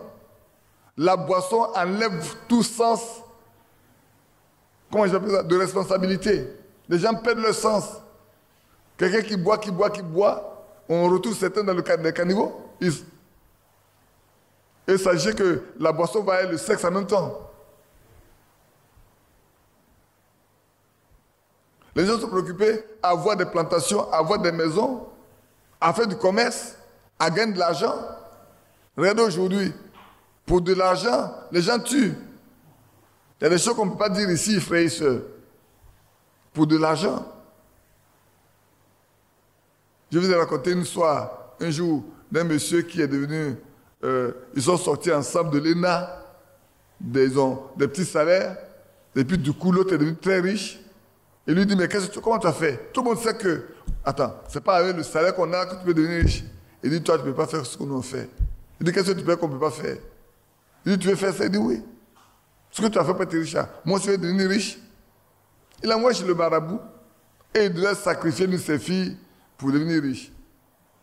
Donc, c'est ce que tu as fait pour devenir riche. Lui, il a décidé de ne pas sacrifier sa fille, donc de garder sa pauvreté, se contenter de son salaire. Ça l'a tellement troublé qu'il a demandé à quitter la vie dans laquelle il se trouvait pour venir à Abidjan. C'est quand il est arrivé à Abidjan qu'il a expliqué à sa famille pourquoi il a demandé de quitter cette ville-là. Et pourquoi depuis un certain temps il était triste. Alors il pouvait dire, n'enviez pas toujours ce que vous voyez avec beaucoup d'argent. Vous ne savez pas pourquoi ils sont riches. Souvent, ils se vendent, ils vendent tout. Ils sont insouciants. Dites à ces personnes-là qu'un jour, Dieu viendra les juger, ils ne croient pas. C'est pour ça que certaines personnes qui sont malades, ils veulent mourir. Est-ce que tu as cru avant de demander à mourir? Parce que ça ne veut pas qu'après la mort, là, quand les yeux se ferment, tu te tournes à notre vie. Et c'est là où tu vas te rendre compte, où tu es croyant, et tu vas te reposer, ou tu n'es pas croyant, et tu commences déjà à souffrir. Bien-aimés frères et sœurs, le temps est arrivé pour chacun de nous. Je ne dis pas de ne pas travailler. Je ne dis pas de ne pas acheter, ne pas vendre, ne pas construire de maisons, ne pas acheter de voitures. Je ne dis pas ça. Mais que vos cœurs ne s'attachent pas à ça. Ce qui doit être primordial dans votre vie, c'est Christ et Christ seul. Et puis de deux, que pouvons-nous avoir ici-bas si ce n'a pas été donné du ciel? Laissez-le nous donner, alors nous saurons comment l'utiliser. Notre cœur ne va pas s'attacher à ça au point de mépriser les choses de Dieu. Ne pensez pas que ce que je dis là, c'est tellement facile. Hein? Non, non, non. Aujourd'hui, quand vous regardez dans l'église, bien frère, beaucoup de personnes vont à l'église, ils chantent, ils dansent, mais quand ils sortent, leur vie est nulle. Ils sont chrétiens qui sont à l'église, ils sont païens qui sont à la maison. Et ce n'est pas seulement ceux qui vont à l'église, même les prédicateurs sont dedans. La recherche de l'amour, de l'argent a gagné tout le monde. Ça, vous savez bien de quoi je parle. Ce n'est pas seulement dans la religion. Dans la religion, c'est autre chose aujourd'hui. Ça, tout le monde le sait. Comme quelqu'un disait, aujourd'hui, les gens investissent dans le Seigneur. Pourquoi? Pour gagner de l'argent. Ils vont même signer des contrats, faire des pactes avec des marabouts pour gagner de l'argent. Pour envoûter ceux qui viennent là. Pour faire croire que c'est Dieu qui fait des miracles, alors que c'est n'importe quoi. À cause de l'argent. L'âme, je vous dis une chose claire, très claire. Elle n'est pas là. Je pensais l'être ici. Non, non, pas toi. Alors, il y a une jeune demoiselle qui a vécu 12 ans avec un monsieur. Était catholique. Et l'autre était Assemblée de Dieu. Et l'Assemblée de Dieu a tout fait pour la marier. Ils n'ont pas marié, je vais dire, ils ont vécu 12 ans ensemble. Ils ont fait 3 enfants. Et comme ce jeune homme-là, il fait beaucoup de dons au pasteur Assemblée de Dieu. Il peut boire et vivre avec d'autres filles sans que le pasteur soit capable de lui faire des reproches. Je vous parle d'une chose réelle. Je n'invente pas. C'est une réalité. Je parle de cette jeune fille-là. Elle avait de l'amertume dans le cœur, pleurait à tout moment. Elle a besoin d'être aidée. Le pasteur, quand elle appelle le pasteur, elle dit, je vais parler avec lui. Mais il n'a jamais rien dit à ce jeune homme. Pourquoi? Parce que le jeune homme vient de donner des bons essences. Lui fait des cadeaux. Vous pensez qu'il va reprendre cet enfant-là? Pour que se revoir contre lui, il ne va jamais le faire. Le faisant, il ne va plus rien recevoir de ce jeune homme. Je ne sais pas si vous comprenez. Et ça, on en a vu. Hein? On reçoit des cadeaux ici, on reçoit des cadeaux là. Au point que quelqu'un fait mal, on ne peut plus rien lui dire. Parce que sinon, demain, on ne va plus rien recevoir de lui. Frère, même dans le message, on le sait, ça existe. Dans ce qu'on appelle le message là, on le sait, ça existe. Donc prenons garde. C'est pour ça que le Seigneur nous met en garde. Pour dire faites attention. Si vous attachez à ça, vous attachez au bien, que vous oubliez mes commandements, vous serez surpris. Vous serez vraiment surpris. Les gens de Noé étaient surpris. Les gens de Lot ont été surpris. Regardez ce qui s'est passé. Mais le jour où Lot sortit de Sodome, une pluie de feu et de soufre tomba du ciel et les fit tous périr. Il en sera de même au jour où le Fils de l'homme paraîtra. Il en sera de même. Frère, moi ça me préoccupe. Quand les croyants ne font pas attention, ils doivent savoir qu'ils vont tomber sur le même coup. Ce n'est pas seulement les païens. Nous qui sommes informés et qui ne prenons pas garde à ça, mais on va tomber sur le même coup. Quand on vous dit que les vierges sages, les vierges folles ne sont pas parties, ils vont tomber sur quoi? Mais c'est la même chose. Parce que l'enlèvement va passer sous leurs yeux, les autres vont partir et ils vont rester. Et toute la persécution qui va venir après, toute la tribulation qui va venir après, c'est sur eux. Donc ce n'est pas seulement les païens. C'est aussi les vierges folles qui ne vont pas partir. Et les vierges ne sont pas ailleurs qu'au milieu de nous. Quiconque est vierge folle doit savoir qu'il va passer par la grande tribulation, par la persécution.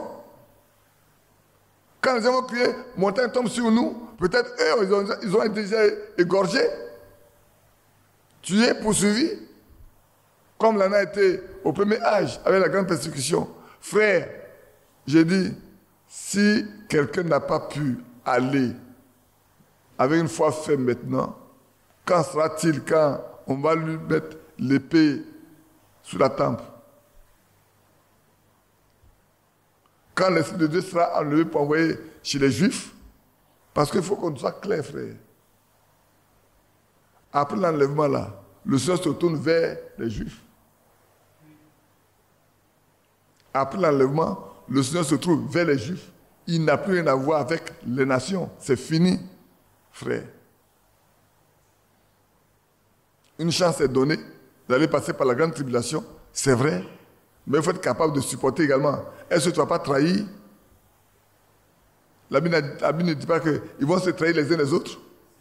Ah, d'accord. Quand le moment viendra, on va se trahir les uns les autres. On va dire, c'est celui-là qui m'a envoyé là-bas. C'est celle-là qui m'en a parlé. Moi, je ne croyais pas, c'est lui qui a fait. Ça vous fait rire aujourd'hui. Mais demain, ça ne vous fera pas rire. Hein? Demain, ça ne vous fera pas rire du tout, frère. Ce n'est pas le temps de rire. Hein? C'est le temps de dire dans quelle position nous sommes. C'est pour ça que, frère, ma prière, que Dieu remplisse chacun de nous de son esprit. Ça, c'est ma prière. Aujourd'hui, si je demande quelque chose au Seigneur, pour chacun de nous, c'est que le Seigneur nous visite. Que nous soyons remplis de son esprit, que sa parole demeure en nous, afin que nous soyons déjà préparés, étant dans son corps. Parce qu'il viendra prendre ce qui lui appartient. Il ne prendra pas ce qui ne lui appartient pas. Tout ce qui lui appartient, il le prendra. Et la Bible dit, ce qui n'a pas l'esprit de Christ ne lui appartient pas. Que Dieu fasse en sorte que nous lui appartenons.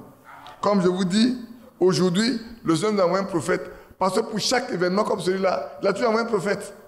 Il a toujours informé un prophète. Noé, à son temps, a été informé. Il a trouvé grâce devant le Seigneur. Alors le Seigneur lui a dit, qu'est-ce qu'il faut faire pour être sauvé? Frère, c'est la même chose pour nous. Qu'est-ce que nous devons faire pour être sauvés? Pour ne pas tomber dans le coup. C'est pour ça que le message est venu. Le message n'est pas venu pour conformer notre religion, hein, ou d'avoir une grande connaissance. La grande connaissance ne nous sauvera pas. Mais si nous connaissons celui qui est l'auteur de la Bible, alors nous serons sauvés. Il est venu pour que nous recommencions comme frère. Est-ce que la part de connaissance du Seigneur? Si. C'est pour ça que quand vous lisez dans Jean, il dit, vous le connaissez. Il sera avec vous. Et il sera en vous. Le monde ne le connaît point, mais vous le connaissez. C'est pour ça qu'il sera avec vous et il sera même en vous. Aujourd'hui, le monde ne le connaît pas. Mais si nous aussi on ne le connaît pas, il ne peut pas être avec nous. On a besoin qu'il soit avec nous. Donc on a besoin de le connaître. Et la vie éternelle, c'est le connaître. Lui, le seul vrai Dieu. Frère, le temps est venu de prier pour chacun de nous. Pour que notre vie soit agréable. Nous trouvons grâce devant lui. Afin qu'il nous accorde ce qu'il a accordé aux apôtres en leur temps. Puisque dans Malachie 4, il est écrit que c'est pour ramener notre foi à la foi de nos pères apostoliques. De marcher comme ils ont marché, de vivre ce qu'ils ont vécu. Leur tradition doit être notre tradition, leur pratique doit être notre pratique. L'amour qui était en eux doit habiter au milieu de nous. La paix qui régnait au milieu d'eux doit être au milieu de nous. La bienveillance qui était en eux doit être au milieu de nous. La tempérance qui était au milieu d'eux doit être au milieu de nous. Nous devons porter le fruit de l'esprit comme ils en ont porté également. Et dit comme l'apôtre Paul, si je vis, c'est plus moi qui vis. C'est Christ qui vit sa vie à moi. Si on te pose la question, mais pourquoi tu vis comme ça? Tu dis, c'est plus moi qui vis. Moi, je ne vis pas. Je n'ai plus de vie. Je ne maîtrise plus cette vie qui est à moi. Il y a une vie qui est à moi qui contrôle tout, qui décide tout pour moi. Moi, je te dis, mais attends, tu dis, c'est pas toi qui décide, mais c'est toi qui le fais. Dis, vous ne comprenez pas. Vous ne comprenez pas mon langage. Mais ceux qui sont croyants comprendront le langage que tu es le croyant. Les oiseaux de même plus bas, ils volent ensemble. Et c'est vrai. C'est pour ça que, frère, choisissez aujourd'hui avec qui vous voulez marcher. J'ai toujours dit, ne pas mettre votre main dans la main de quelqu'un si vous ne savez pas dans la main de qui l'autre main se trouve. Et ça, dans la pratique, ça arrive. Aujourd'hui, je le sais également. Je le dis, je le sais encore, que c'est vrai, comme hier. Ne mettez jamais votre main dans la main de quelqu'un si vous ne savez pas dans la main de qui se trouve sa seconde main. Pour ne pas que ce soit une croix de transmission pour vous vous amener dans le mal, pour vous amener dans le péché, pour vous contaminer. Lisons dans Genèse pour voir comment est-ce que le Seigneur a montré à Abraham ce qu'il a dit avant de révéler les choses à Abraham. Allons dans Genèse 18.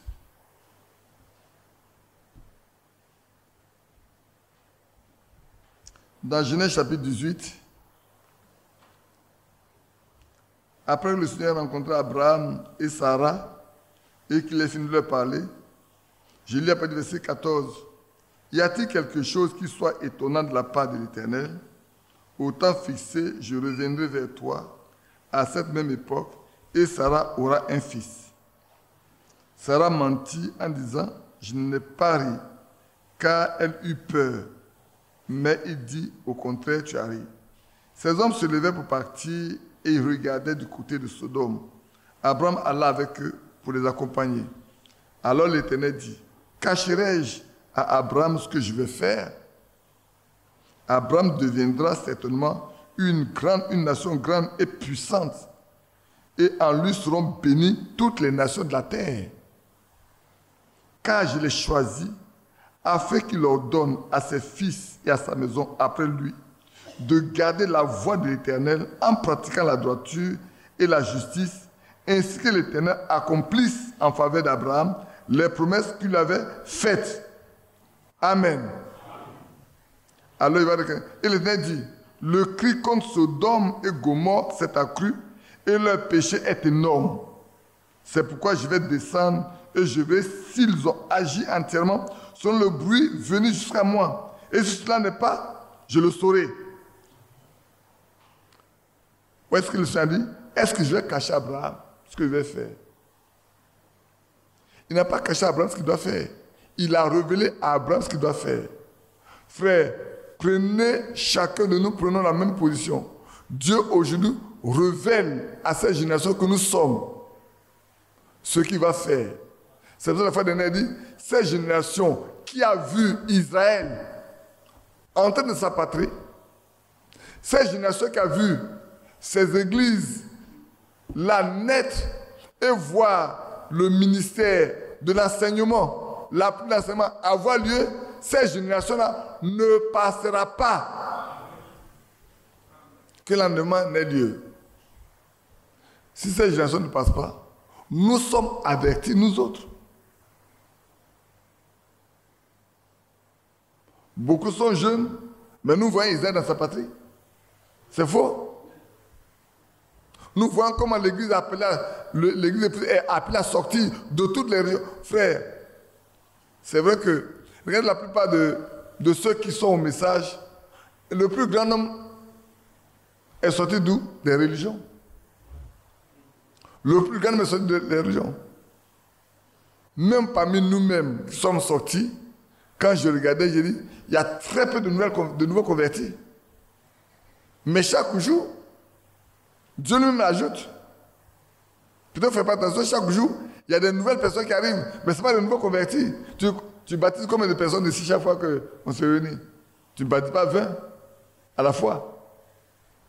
Peut-être c'est 5, c'est 7, c'est 5, c'est 3, c'est 4, c'est 5, c'est 7.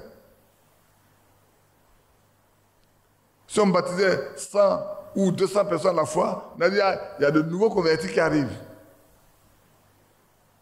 Ce n'est pas le temps, hein, frère. C'est Dieu qui va ajouter chaque jour ceux qui doivent participer à l'enlèvement. Le petit troupeau, c'est lui-même qui le construit, ce n'est pas nous. La seule chose, c'est que nous devons savoir que le Seigneur est en train de nous avertir. Il dit, sachez, mes enfants, sachez, mes bien-aimés, sachez, mes fils et mes filles, sachez que la génération qui voit Israël être dans sa patrie, qui voit l'Église épouse sortir de la religion pour être constituée, cette génération ne passera pas. Que l'enlèvement ait lieu. Frère. Et Dieu, de même que Noé a été averti, divinement averti, de même qu'Abraham a été averti, de même nous sommes avertis, frère. Autant le monde en train de périr, parler comme ça, on voit tout ce qui se passe, les guerres, les bruits de guerre, les gens se marient. Regardez Abidjan aujourd'hui, on construit tellement. Avant, le mariage était rare. On se marie tellement à Abidjan aujourd'hui, de sorte que même dans nos églises aujourd'hui, les enfants se marient tous les jours. Avant, permettez de vous dire, frère, pour que vous ayez un seul mariage dans l'année, mais vous avez de la chance. Vous pouvez passer 3, 4, 5 ans pour ne pas avoir de mariage dans l'église. Je vous le dis. Je vous le dis. Un temps, quand à Williamsville, 3 dames étaient venues pour se marier. Elles ont attendu une année entière. Elles ont dit, bon, ici on ne se marie pas. Et bien elles sont parties. Elles étaient venues spécialement pour se marier. Mais si on se mariait comme aujourd'hui là, mais elles ont eu des maris. Elles sont parties. Mais maintenant de vous dire, si j'ai bonne mémoire, après nous autres, le premier mariage organisé véritablement dans l'église, qui peut me donner le nom? Hein? Qui peut me donner le nom du mariage? Oui? C'est vrai?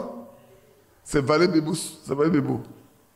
C'est le premier mariage organisé dans l'église de bout en bout. C'est Valé Bébou. C'est Badou et moi qui avons organisé ce mariage-là. Nous étions 2.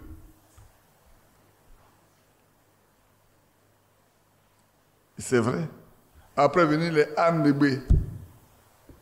C'est après ça que Amontano a suivi. Et puis Innocent Sokoyi et sa femme sont venus. Je peux classer ça par ordre d'arrivée. Je peux classer ça encore par ordre d'arrivée. Vous voyez? Mais quand vous regardez la différence d'âge entre ces mariages-là, vous serez surpris. Pourtant, ce n'est pas parce qu'on n'était pas nombreux, on était bien nombreux. Pour ceux qui connaissent l'église de Williamsville, on était bien nombreux dedans. Mais pour trouver un mari là-bas ou trouver une femme là-bas, aujourd'hui, bon, mais on dit, qui va se négliger? Moi, le langage de ceux qui se disent croyants, est-ce que ces personnes sont prêtes à aller au ciel? Un jour, on a dû laver le visage d'une sœur qui devait se marier. Les frères ont dit, on ne peut pas aller à l'église. Frère Badi va nous attendre là-bas. Comme c'est moi qui suis Dieu. On a dû laver le visage de la sœur d'abord avant de la prendre pour venir à l'église. Frère, est-ce que ça là, c'est une croyante? Non. Il me demande de marier où il a dormi pour aller par cette femme-là. Bien aimé. Alors, continue un peu. Ici, donc, Abraham a été averti, prévenu, pour qu'il puisse intercéder pour l'autre.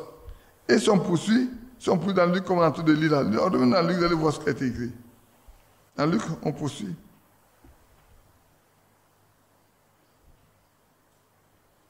Il dit, et en ce jour-là, il dit, il en sera de même le jour où le Fils de l'homme paraîtra. En ce jour-là, que celui qui sera sur le toit et qui aura ses effets dans la maison ne descende pas pour les prendre. Et que celui qui sera dans les champs ne retourne pas à la maison, non plus en arrière. Souvenez-vous de la femme de Lot. N'oubliez pas, frère, ce mot-là ne vous dit rien. N'oubliez pas la femme de Lot. La femme de Lot était dans la maison où étaient les anges. La femme de Lot était au milieu de ceux qui devaient être sauvés.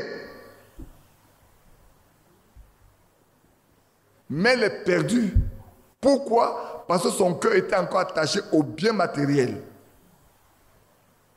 Quoique vivant dans la maison de son mari, quoique ayant reçu les deux anges, ayant vu que l'aveuglement était frappé, les gens étaient frappés d'aveuglement et tout, et qu'ils ont dit à Lot de sortir pour aller avertir ses gendres, et tout était dans la maison. Vous pensez qu'elle n'a pas entendu? La femme de Lot n'a pas entendu tout ça, frère? Dites-moi, je vais me tromper. Hein? Peut-être que je vais trop loin. Ramenez-moi en arrière. La femme de Lot n'était pas dans la maison? D'accord. C'était dans la même maison que Lot et ses filles et les deux anges, dont elle a entendu tout ce qui a été dit. Comment Lot a dû sortir pour aller prévenir ces gens qui l'ont traité de plaisantin. Comment les anges ont dit, sauve-toi pour ta vie. On ne détruira pas la ville au-dessus de notre appareil dans la montagne. C'est pas vrai? Mais qu'est-ce qui l'a poussé à regarder en arrière, quoique un autre précepteur ne retourne pas pour regarder en arrière? Pourquoi? Frère, ne pensez pas que ce qui est arrivé à la femme de Lot ne peut pas nous arriver. Hein? Prenons garde. C'est un avertissement. Nous sommes aussi avertis. Nous entendons, nous lisons le message, tout est revenu à nous, frères. On nous a tout donné. Que faisons-nous de ça? La religion ou la vie? Malgré tout ça, frère, la femme de Lot est restée. Et elle est morte. Elle est morte avec ceux qui étaient dehors, qui n'ont pas tout vu. Je ne sais pas si vous comprenez ce que je dis. Ceux qui sont dehors n'ont pas tout vu. Mais elle était dedans, elle a tout entendu. Mais elle est morte avec ceux qui étaient dehors, qui n'ont pas tout vu. On pourrait dire que la femme de Lot n'était pas parmi les homosexuels. C'est faux? Non. On pourrait le dire qu'elle n'était pas parmi les homosexuels. Parce que son mari même était tellement embêté par cette histoire-là qui tourmentait son âme. Il pouvait exhorter, il devait exhorter sa femme tous les jours pour dire ce que ce monde a fait là n'est pas normal. Dieu punira un jour. Ils n'ont qu'à arrêter. Mais ils ne comprennent pas. Donc l'autre a dû exhorter sa famille et tout. Puis il avait encore deux filles qui étaient vierges. Il pouvait garder encore ses enfants vierges. Alors il y avait la pollution dehors, mais chez lui, il voulait encore avoir la pureté. Et sa femme était là. Jusqu'à ce que l'autre reçoive les anges chez eux. Et les anges leur disent, pourquoi ils sont venus dans cette ville? Dieu les envoie pour détruire la ville. Et voilà les conditions.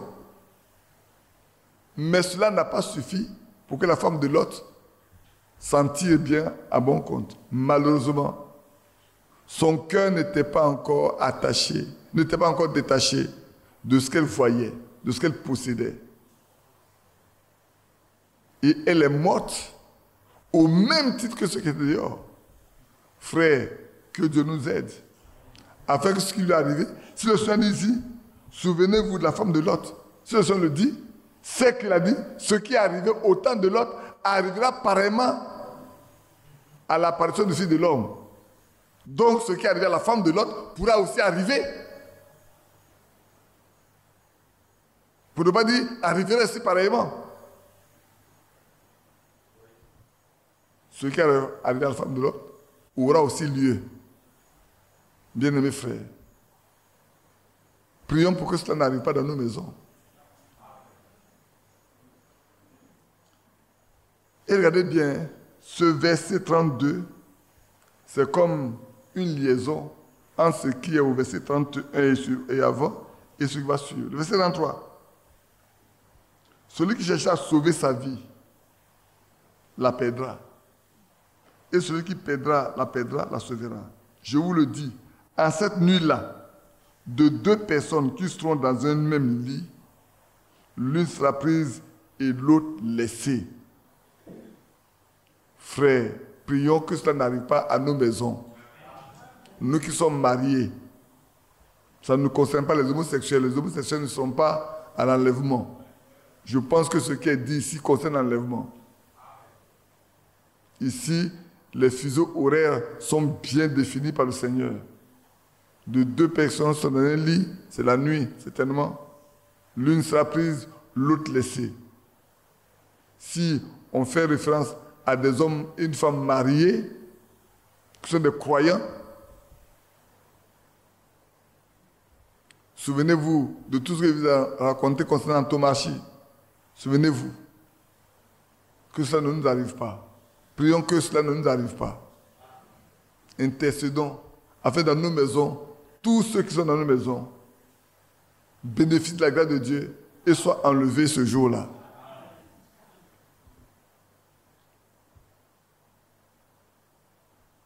De deux femmes qui moudront ensemble, l'une sera prise et l'autre laissée. Peut-être aujourd'hui, il n'y a pas de meule où on va moudre. Mais dans ce village-là, il y a des femmes qui vont aller piler une manioc ensemble.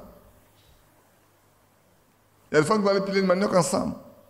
Et vous, les sœurs qui êtes de ce village-là, qui allez piler les manioc tous les mercredis ou tous les mardis ou tous les jeudis, sachez-le, vous pouvez être là en train d'attendre votre tour pour qu'on vous pile votre manioc. Et puis, ben voilà, vous allez vous rendre compte que l'une des parties n'est plus là.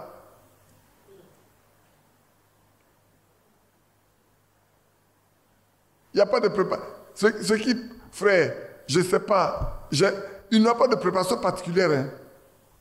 Il n'y a pas de préparation particulière où tu dis, bon, c'est comme que les gens qui vont voyager, on va dire, les gens vont voyager, ils font leur préparation particulière. Non, on n'a pas ça. Ça, c'est une grande surprise. Ça doit faire, on dit, c'est le départ soudain et secret.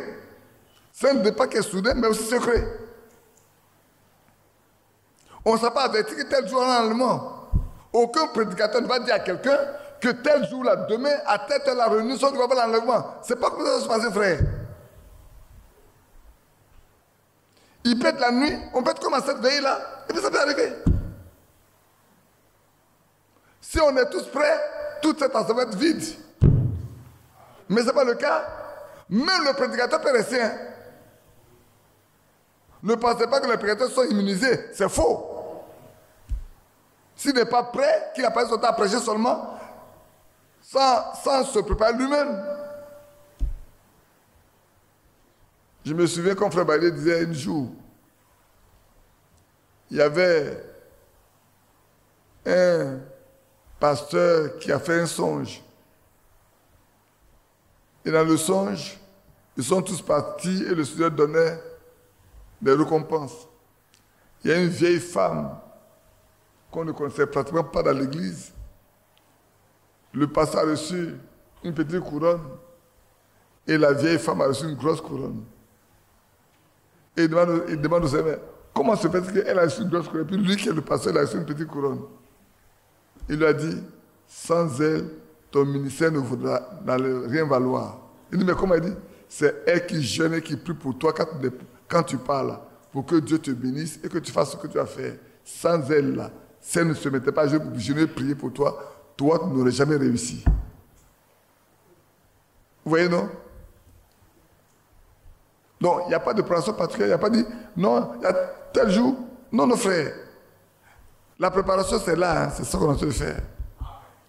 La préparation, c'est ce qui se passe maintenant. Jusqu'à ce que nous soyons tous remplis de Saint-Esprit. Alors, j'ai dit, Seigneur, le jour-là, j'ai dit, Seigneur, tu peux venir. On va dire, je suis égoïste. Le Seigneur dit, Seigneur, maintenant là, tu peux venir. Mon équipe est prête pour aller jouer au ballon. Tu peux venir nous prendre. Amen. Vous pensez que Paul n'était pas content quand Frère Manon m'a dit, je veux voir le Seigneur, non, tu ne peux pas le voir maintenant. Parce qu'il faut que tu sois jugé. Il dit, mais il dit Paul. Il dit, et Paul? Il dit, mais Paul aussi a jugé, il dit, mais si ceux de Paul rentrent, les miens aussi vont rentrer. Frère, nous sommes de ceux de Branham. Hein. Peut-être que vous ne comprenez pas. Nous sommes tous de ceux de Branham. Hein. C'est le message de Branham qui nous réunit ici. Hein. C'est pour ça que si nous ne marchons pas comme Branham a prêché et qui dit qu'il a prêché comme Paul là, on ne fait pas ça là, on n'ira pas. Peut-être que je suis extrémiste, mais je peux être extrémiste. S'il a dit que ceux qui écoutaient sa parole là vont rentrer parce qu'il a prêché comme Paul, si nous faisons le contraire de ce qu'il a prêché, vous verrez, on ne va pas aller. Attends, je vais vous dire une chose. Que vous voyez que ce que je dis là est vrai. Laissez-moi aller dans 1 Pierre. Je vais vous dire une chose tout de suite. Tout à l'heure, je le lisais tout de suite. Je vais vous le lire. Restez tranquille, hein, je vais vous le lire tout de suite.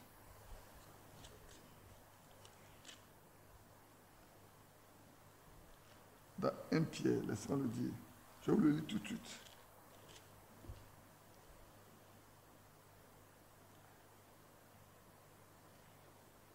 Où est-ce que je l'ai vu? Voilà. Écoutez, je lis dans 1 Pierre, chapitre 1. Je lis après le verset 22.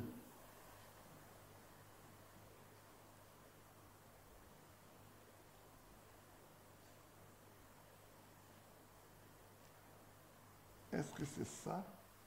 Non, ce n'est pas ici. Permettez-moi, ce n'est pas celui-là. Laissez-moi vous le trouver tout de suite, ce n'est pas ce passage. Non, il faut que je le trouve tout de suite. Je l'ai bien lu. Annoncé par... Laissez-moi vous le trouver tout de suite. Parce que je voulais vous le lire. C'était tellement bien dit que le commandement du Seigneur et des prophètes. Où est-ce que je l'ai lu dans Pierre? Accorde-moi quelques minutes, je vais vous le trouver tout de suite.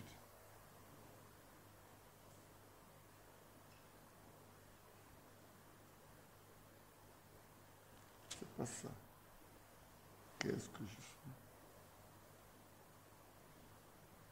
Qui veut m'aider à le trouver ça? Il dit que c'est le message annoncé par les prophètes d'autrefois.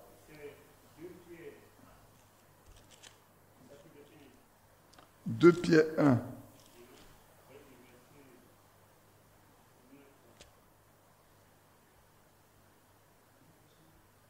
Non. Verset 19. Non, c'est pas le verset 19. 2 Pierre chapitre 1, verset 19, c'est pas ça.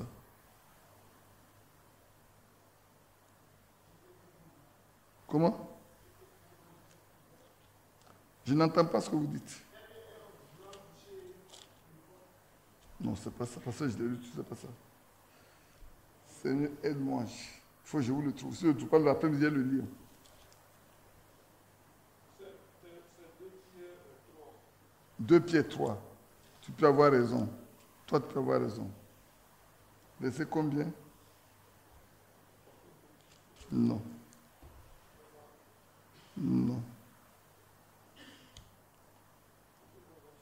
Annoncé par les prophètes d'autrefois et le commandement du Seigneur, prêché par les apôtres.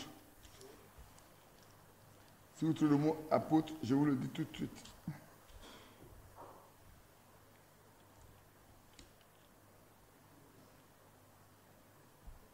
Oh là là. 2 Pierre 3, verset 2. 2 Pierre 3, verset 2. C'est ça, exactement ça. C'est exactement ça. Voici déjà, bien-aimé, la seconde lettre. C'est exactement ce que je vous écris, dans laquelle, et dans l'une comme dans l'autre, je cherche à éveiller par des avertissements votre saine intelligence, afin que vous vous souveniez des choses annoncées d'avance par les saints prophètes et du commandement du Seigneur et sauvé, enseigné par vos apôtres. Qu'est-ce que nous suivons aujourd'hui? Des choses qui ont été annoncées auparavant, prêchées par les apôtres, et qui nous a ramenées aujourd'hui par Frère Branham. C'est pour ça que si nous marchons dans ce qui a été enseigné, nous marchons dans l'enseignement des apôtres. Si nous marchons dans ce qu'a enseigné aujourd'hui là, c'est que nous marchons dans ce qu'a enseigné par les apôtres. Parce que ce n'est pas autre chose que ce qu'on enseigne aujourd'hui n'est pas différent de ce que les apôtres enseignaient. Je ne sais pas si on se comprend. De sorte que, frère, nous tous là, on peut dire, nous sommes de l'enseignement que Dieu a donné à Frère Branham. Ce n'est pas autre chose. Frère Frank l'a distribué et il est donné à tous ceux qui sont serviteurs aujourd'hui de l'enseigner comme cela a été enseigné. Afin que nous n'ayons pas à la même chose que les apôtres. Que Dieu nous bénisse. Ainsi donc, frère, je termine. De deux hommes, je suis dans Luc 17, verset 36, de deux hommes qui seront dans un champ, l'un sera pris, l'autre laissé. Les disciples lui dirent, où sera Seigneur? Il répondit, où sera le corps? Là s'assembleront les aigles. Ailleurs on a mis les vautours. Que Dieu nous aide. Frère, le temps est arrivé où les événements futurs concernant l'aliment nous ont été décrits avec les circonstances dramatiques. Pour les foyers, pour des amis. C'est vrai. Deux hommes qui sont dans un champ, peut-être c'est deux frères, deux parents sont dans le même champ. Comme aujourd'hui, les gens sont dans les bureaux. Que Dieu nous aide, afin que chacun de nous se laisse préparer, se laisse apprêter. Parce que nous avons été prévenus. Nous sommes avertis. Souvenons-nous de la femme de Lot. Elle était dans la même maison que ses filles, que son mari. Mais elle n'est pas partie. Elle est restée. Au temps de Noé, les gens ne se sont doutés de rien. Ils sont même moqués de Noé. Mais la Bible dit, ils ont été tous emportés. Personne n'a échappé. Parce qu'ils ne se doutaient de rien. Est-ce qu'ils n'ont pas été avertis? Si, ils ont été avertis. Mais ils n'ont pas pris cela au sérieux. L'avertissement n'a pas été pris au sérieux. Si nous aussi, nous ne prenons pas l'avertissement au sérieux, et que nous marchons comme nous voulons marcher, frère, nous serons matin surpris. Ça sera déjà trop tard. Que Dieu nous bénisse. On va se lever, on va prier, puis je laisse la place à frère Moïse et à frère Yapi. Levons-nous à prier ensemble un peu. Je fais exprès pour vous faire changer un peu de position. Ça vous arrange un peu quand même, non? Bien-aimé Père Céleste, nous te remercions pour cette veille que tu nous as donnée. Nous tirons vraiment vers la fin et tu nous as parlé pour nous prévenir, pour nous préparer. Parce qu'un jour, l'événement final aura lieu, celui de l'enlèvement. C'est le sujet le plus important pour le ciel dans lequel nous sommes, pour cette fin des temps. C'est un événement que nous attendons, nous tous. C'est ton retour. Rien d'autre que ça. Mais cela doit être précédé de ton esprit. Tu as promis nous bâtir de ton esprit de feu. Tu as promis faire de nous ta demeure. Nous crions à toi, afin que Seigneur te souviens de nous. Voilà mes bien-aimés frères, voilà mes bien-aimées sœurs. Tu nous as dit que tu donnes le Saint-Esprit à ceux qui t'obéissent. Rends-nous tous obéissants. Seigneur, que nous soyons tous des hommes et des femmes qui obéissent à ta parole. Que rien ne nous échappe. Que nous soyons des observateurs stricts, écoutant simplement ce que tu dis. Pour que nous trouvions grâce devant toi. Et que, Père, nous soyons placés dans le corps de Christ. Afin que quand tu viendras, aucun de nous ne reste ici-bas. Qu'aucun membre de notre maison aussi ne soit abandonné. Souviens-toi de nous, de nos enfants, de nos petits-enfants, de nos maisons. Seigneur, souviens-toi vraiment. Et que chaque frère, chaque soeur puisse trouver grâce devant toi. Bénis-nous. Et bénis le reste du temps que nous allons passer ici ensemble, au nom de Jésus-Christ. Y a-t-il des malades, Seigneur, tu les connais. Tu as dit, tu as envoyé ta parole pour nous guérir. Oh, que cette parole nous guérisse complètement et totalement de toute maladie physique et spirituelle. Afin que nous soyons en bonne santé pour marcher avec toi tous les jours de notre vie. Au nom de Jésus-Christ, accorde-le-nous. Amen. Amen. Que Dieu vous bénisse.